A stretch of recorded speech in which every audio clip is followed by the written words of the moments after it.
ku nsonga z'abaana abaakattibwa omujambula amanyikiddwa nga Okello Christopher wali Egaba. Munnange statements zikyakubagana, zikyakontradictinga. Wakyaliwo ebitagatta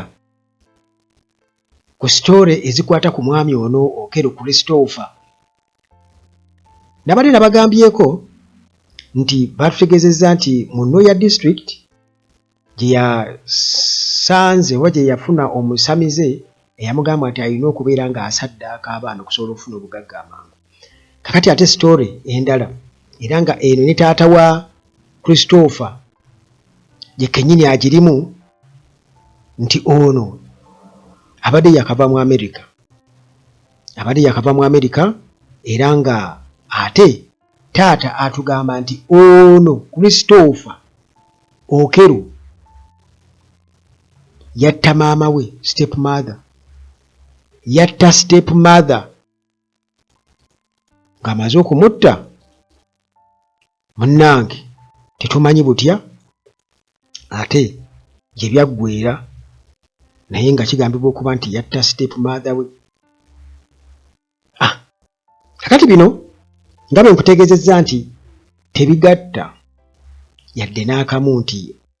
bw'otunuulira story y'omwami ono kirabika waliwo abali mu kutoba, abali mu kuyiiya basobole okubeera nga bateekawo diversion, kubanga already ababadde bagezaako okukiteekako nope nsuubira okuba nga baadibye nabyo tebyakoze makulu. Kati ge tulina era nga eno story yafulumiddeko ne mu mawulire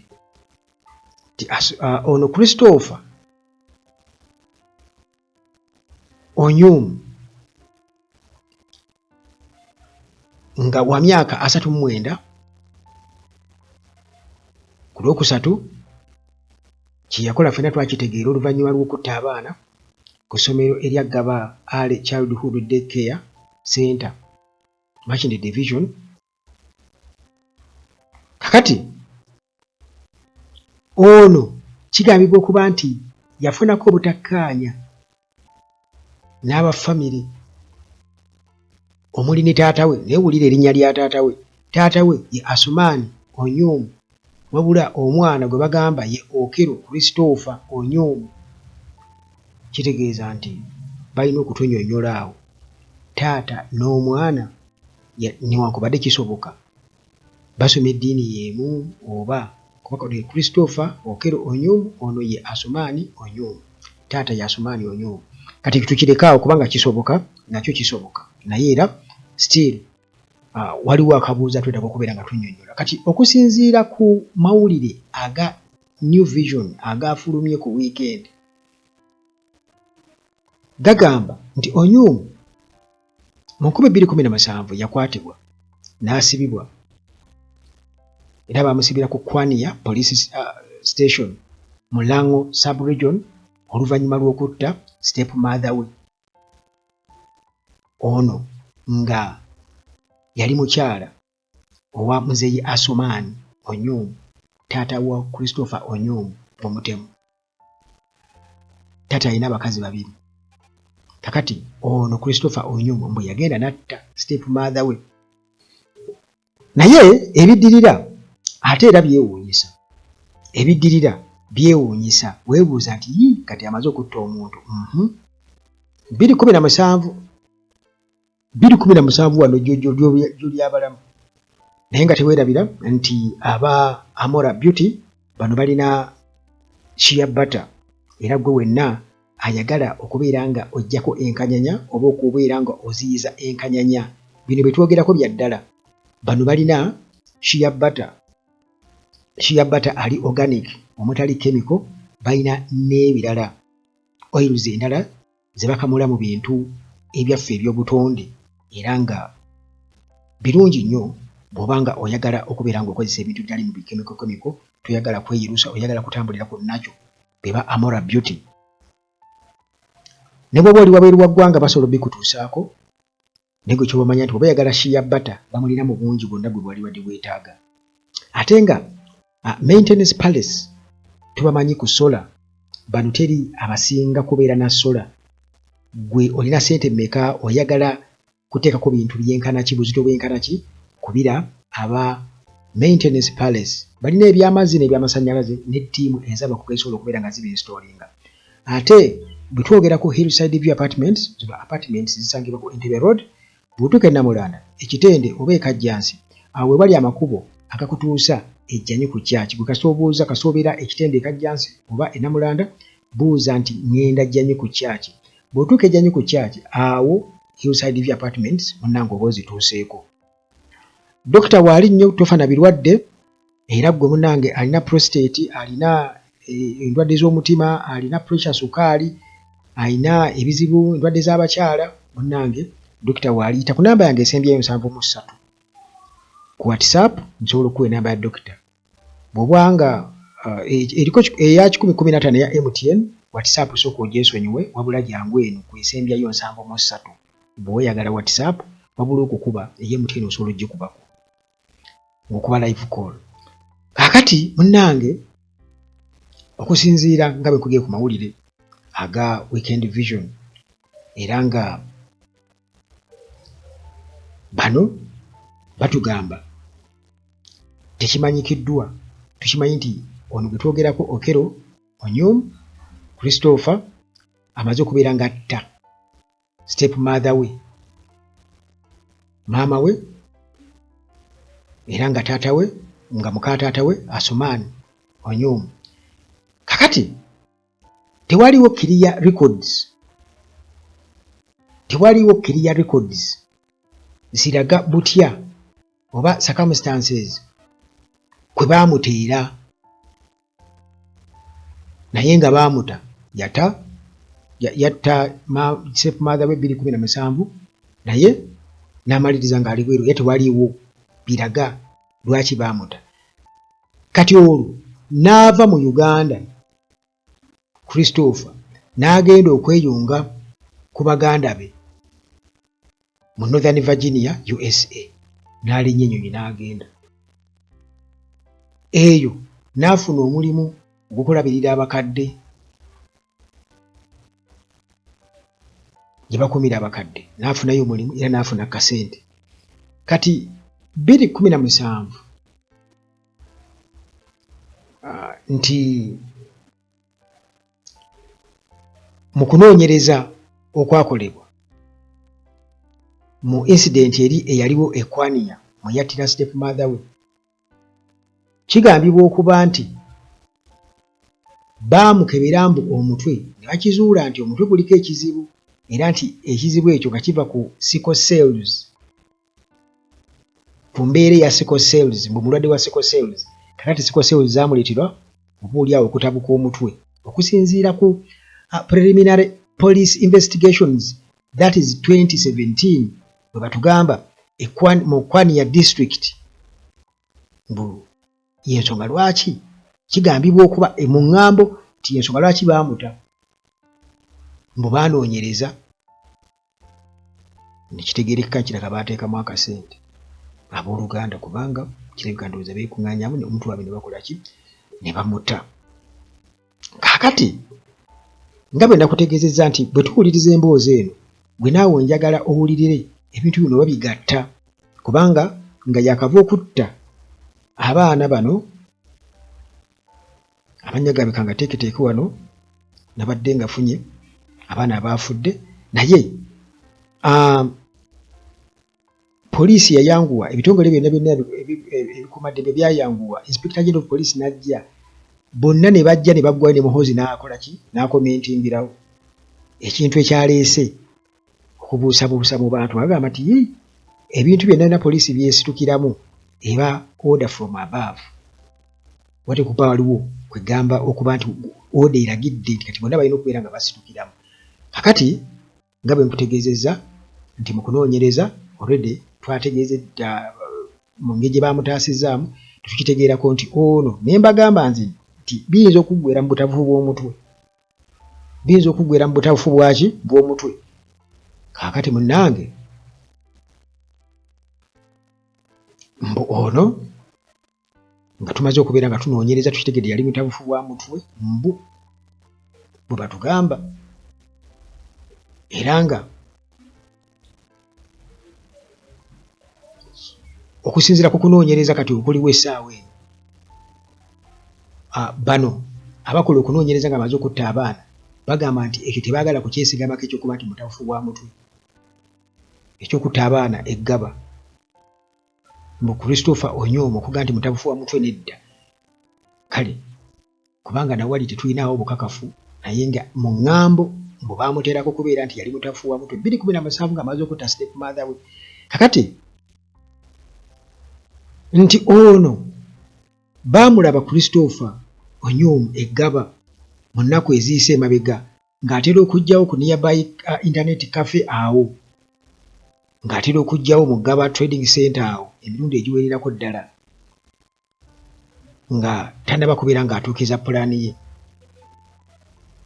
kakati bagamba nti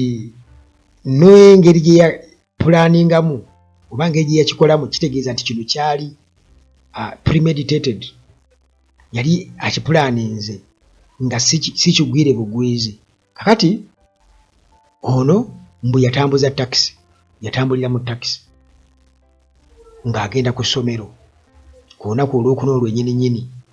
ng'ava ekyanja apatimenti gy'apangisa apatimenti mbu yali yagipangisiza wiiki emu emabega kati Onyoma bw'atyo mbu yayimirirako ku Old Taxi Park tetumanya ani yali amugoberera oba ye yabinyumizza naye nti yayimirirako ku taxi park awo n'agula obwambe 3 obusala obulungi bwe yakozesa okubeera ng'asala abaana ensingo abaana bano abalenzi amanya gaabwe kuliko Ryan Odeke kuliko Keisha Otim ne kubaako Gideon Oteko ne kubaako Ignatius Seruyange bano bonna mu myaka babadde mwaka gumu n'ekitundu myaka 2 n'ekitundu bwe batyo essaawa eno bonna benjogeddeko abo bagenzi kakati Charles Onyoma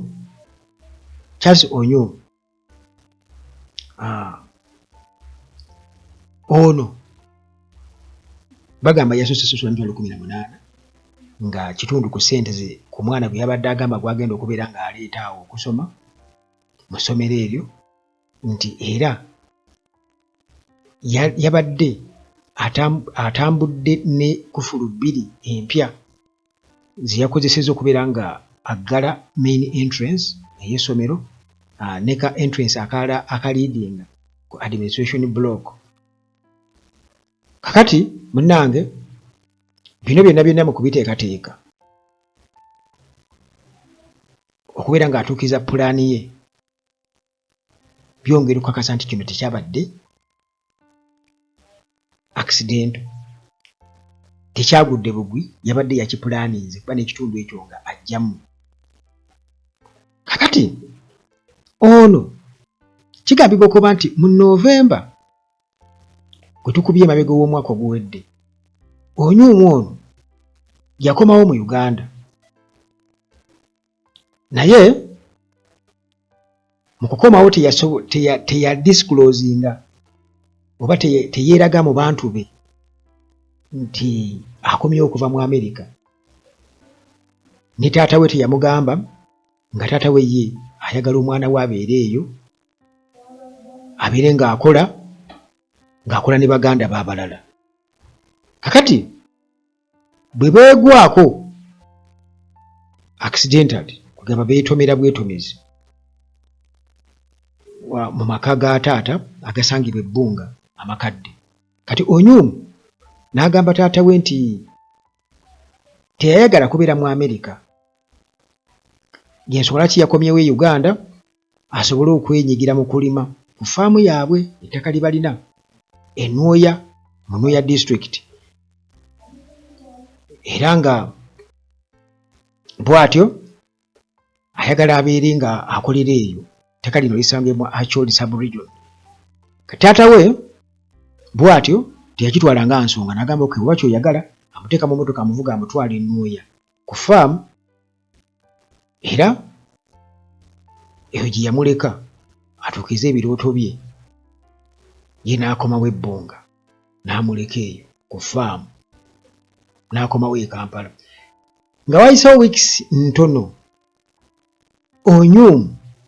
nkunyumiza gwe bw'ogattagatta bw'atyo yavaayo ku faamu eri Enooya n'akomawo e Kampala era n'adda ekyanja gye yali apangisa apartment nga yapangisayo mbu residential house naye nti kirabika okusinziira kubiriwo nti ayinza okuba y'omu ku abo abaakomezebwawo ababadde badipootingibwa ababadde nga bajja badipootingibwa administration ya Trump kati naye ayinza okuba nga bwe batyo baamuyoola ne bamukomyawo okusinziira kakati tekiba nga kisigadde eri gwe kubeera ng'ogattagatta kisooka omusajja ono katugambe nti wabulabe naye waliwo uncoordinated statements waliwo ebitagatta okusinziira kubanga nti taata atunyumiriza sitoore ye kitegeeza nti baamutuukirire n'abako byayogera ne Okello naye n'ayogera byayogera naye nti ng'amaze okutta maama we ne bamujja mu kkomera kale tukitegedde kale nti baakizwa nti mubi wa ddalu ne bamutwala mu Amerika kati n'ava eyo n'akomawo n'amusanga n'amutwala ku faamu bikuleetera okulowooza nti ne taata we yandibadde anoonyerezebwako yandibadde akola ki anoonyerezebwako naye nga bino byonna tubifuna kubanga jjukira twalaba Andrew Mwenda ng'agezaako kulumiza Besigye bagezaako saasaanya obutambi oyinza okumbuuza kati Besigye yagiramuwa naye kati bagezaako kubeera nga basaasaanya obutambi obwa Besigye okakasa nti ddala yali ayagala kutajja ne Museveni nga bwebuuza nti lwaki obujulizi obwo tebabutwala mu kkooti okusinga obbulagaffe abantu mu kkooti bagamba